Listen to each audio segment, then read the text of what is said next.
Hello everyone. अब हम question number 86 start करेंगे और ये शिफ्ट हमारी सेकंड शिफ्ट है 5 नवंबर 2020 की, ये मतलब इवनिंग शिफ्ट है। तो इसमें क्या बोला है, 86 नंबर क्वेश्चन रीजनिंग का ये कि तीन कथनों के बाद तीन निष्कर्ष दिए गए हैं। सामान्यतः ज्ञात तथ्यों से भिन्न होते हुए भी तथ्य को सत्य मानते हुए यह निर्णय कीजिए कि कार्किक रूप से कौन सा और से निष्कर्ष दिए गए कथनों के लिए कथनों से निकलता है या निकलते हैं। तो पहले हम कथन देख लेते हैं। तो क्या बोला है, देखो इनको कभी भी वेन डायग्राम से करेंगे तो काफी अच्छे तरीके से हो जाएंगे। क्या बोला है, कुछ अंगूर सेब है। तो कुछ अंगूर लिए, ये सारे अंगूर है। क्या बोल दिया कि कुछ अंगूर सेब है, अंगूर सेब है। तो देखो ये वाला पार्ट क्या हो गया, ये सेब है हमारे और ये अंगूर है। तो इनका कुछ अंगूर है ना, ये अंगूर है तो ये सेब भी है, ठीक है, दोनों ही। ओके। फिर आलू बुखारों पर आ जाते हैं।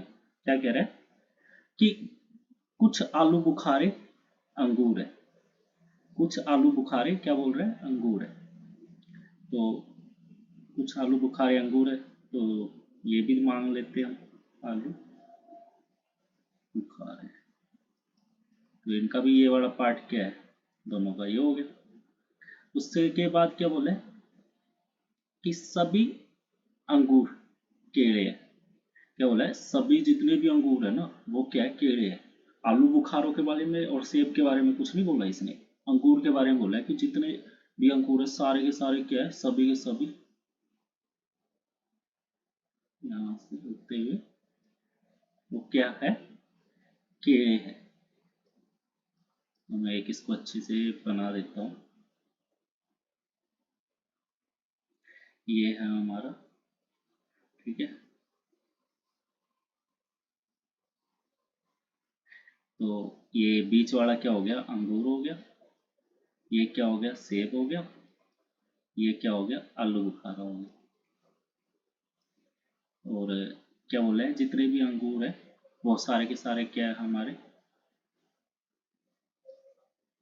केले है। ठीक है, तो ये बनेगा डिपेंड है, अच्छे से बनाने लगा मैं, इससे पेन टैप से बना रहा हूँ तो ठीक नहीं बन रहा है।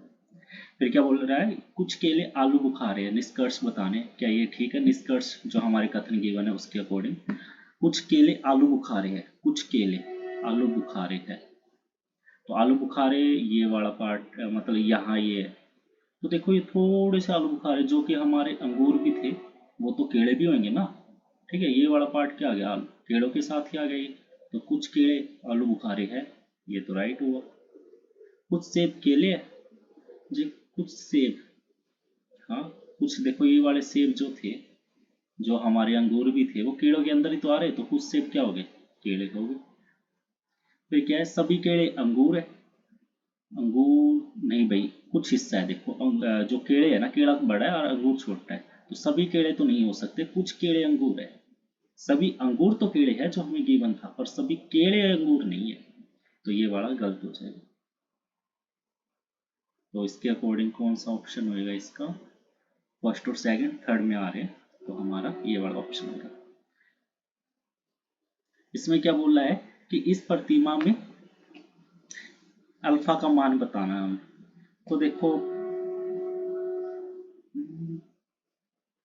अल्फा का मान बताना है, तो कैसे यहाँ टू कैसे आ रहा है तीनों में, कुछ ना कुछ तो लोचा रहा होगा। तो एक्स और एल क्या ना हम प्लेस दे लेते हैं कि ए बी सी डी में कौन से पे आती है, एक्स वाई जेड, मतलब इनके सबके प्लेस। देखो एक्स मेरा कितने पे आता होगा, कितने नंबर पे आता है, 24 पे। एल कितने पे आता है, 12 पे। ठीक है, पी मेरा कितने पे आ रहा है, हमारा 16 पे आता है। और एच मेरा 8 पे आएगा। एल अभी बताया था ऊपर 12 पे आ रहा है और एफ 6 पे आ रहा है। तो यहाँ टू कब आएगा, 24 और 12 है, 16 और 8 है, 12 और 6 है। ये तो भाई आधा हो रहा है, मतलब डिवाइड करेंगे तभी आएगा तीनों में। अल्फा की वैल्यू तो तीनों में सेम ही होनी चाहिए ना, तो तब आएगा ये टू। तो इनमें से कौन सा है ये, ठीक है। 24 को 12 से डिवाइड करो, टू आ जाएगा। पी को डिवाइड करो, मतलब 16 को 8 से करो, 12 को 6 से करो, तो ये टू ही आएगा। ये है भाई ब्लड रिलेशन टाइप क्वेश्चन। क्या बोला इसने इसमें क्या करते हैं कि जनरेशन के अकॉर्डिंग चलते हैं ऐसे क्वेश्चनों में। P Q R S T picnic पर गए, ठीक है। पी क्याऊ का पुत्र है, पी क्याऊ का पुत्र है, तो क्याऊ या तो इसका फादर होएगा या मदर होएगा, ठीक है। और ये तो कंफर्म है पी क्याऊ का पुत्र है, तो ये तो मेल है। क्यू का नहीं पता हम, ठीक है। और ये क्या है, ऊपर वाले मतलब इस जनरेशन में, ये इस जनरेशन, ठीक है।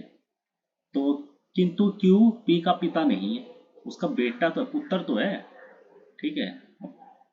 क्यू का पुत्र तो है पी, पर क्यू पी का पिता नहीं है, मतलब क्या ये मदर पाई है, ठीक है भाई। आर एस का पुत्र है, आर एस का पुत्र है जो पी का भाई है। आर है ना, एस का पुत्र है जो कि पी का भाई है, जो एस है ना वो क्या हुआ फिर पी का भाई है, और आर एस का पुत्र है। आर एस का पुत्र है जो कि पी का भाई है, तो एस क्या है, पी का भाई है, तो ये भी मेल हुआ, पी का भाई है, तो ये दोनों भाई भाई है। और आर एस का पुत्र है,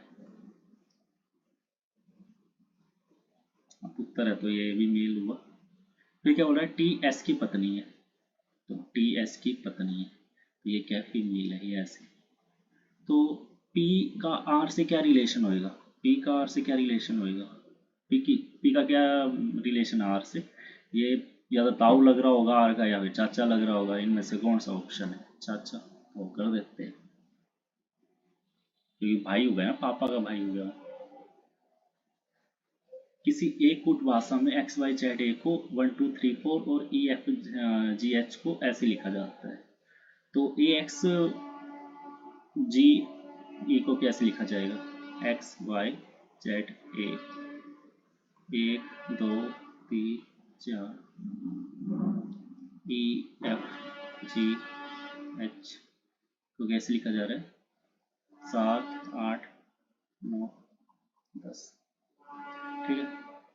तो ये हमें बताना है कि देखो x को 1 रख रहे, y को 2, z को 3, a को 4, इसी तरह e f g h को 7 8 9 10 लिख दिया, ठीक है। सोचना है, थोड़ा माइंड घुमाना होएगा, वरना तुम क्या होगे इसको 1 0, ठीक है, ऐसा नहीं हो। तो ए एक्स जी एच को क्या लिखा जाएगा, ए क्या है हमारा 4 है, एक्स क्या है 1 है, जी क्या है 9 है, एच और ई क्या है हमारा 7 है, तो 4 1 9 7, ये रहा ऑप्शन। अब देखो ये मैथ का क्वेश्चन भी था इसमें ऐसा ही, यदि 3 सहेलियां अमिता बबीता और चंचल, ए से अमिता, बी से बबीता और सी से चंचल एक रेस्टोरेंट होता है ये, में गई। जब बिल मिला तो अमिता ने बबीता द्वारा दी गई राशि का 3/5 हिस्सा दिया, तो अमिता ने ये राशि दी होगी, सोचो बबीता ने ये, उसने चंचल ने ये, तो अमिता ने बबीता की राशि का 3/5 हिस्सा दिया, मतलब ए बाई बी इधर लिया, का रेशियो कितना है 3/5 है। इसी तरह क्या बोला इसने कि बबीता ने चंचल द्वारा दी गई राशि का 1/2 हिस्सा दिया, तो बबीता ने चंचल द्वारा दी गई राशि का 1/2 हिस्सा दिया, चंचल ने तो दिया उसका 1/2 दिया इसने, तो यहाँ पर बी बाई सी कितना आ गया 1/2। तो देखो ऐसे क्वेश्चन होते हैं ना, तीनों का रेशियो निकालना होता है साथ में, तो क्या करते हैं, अब तीनों का रेशियो देख लेते हैं ना, किसने कितना पार्ट दिया। तो ए और बी का रेशियो क्या है 3 और 5, बी और सी का रेशियो क्या है 1 और 2, तो ये मैंने पहले ही बताया होगा, आपने पुरानी वीडियो देखी होगी, जस्ट इधर ये कर दो, इधर ये कर दो, आप इनकी मल्टीप्लाई कर दो, ये 3 हो जाएगा, ये 5 हो जाएगा, ये 10। तो इस रेशियो में इन्होंने पैसे दिए होंगे, बिल का भुगतान किया होगा, कि इसने तीसरा हिस्सा दिया होगा, इसने 5वां, इसने 10वां, मतलब टोटल 18 हिस्से है, उसमें से इसने 3 हिस्से दिए होंगे, इसने 5, इसने 10, टोटल जो अमाउंट है उसके 18 हिस्से कर लेते। अब इसने क्या बोला है कि 360 रुपये दिए, तो बबीता ने कितने रुपए दिए, बबीता ने कितने 5 हिस्से दिए, ठीक है। टोटल हिस्से कितने 18, मतलब इतना पार्ट दिया होगा, 5/18 भाग दिया होगा टोटल अमाउंट का, टोटल अमाउंट कितनी है 360, तो 18 एकम 18, 18 दूनी 36, कितना आ गया ये 100 आ गया, तो ऑप्शन 4 आएगा इसका।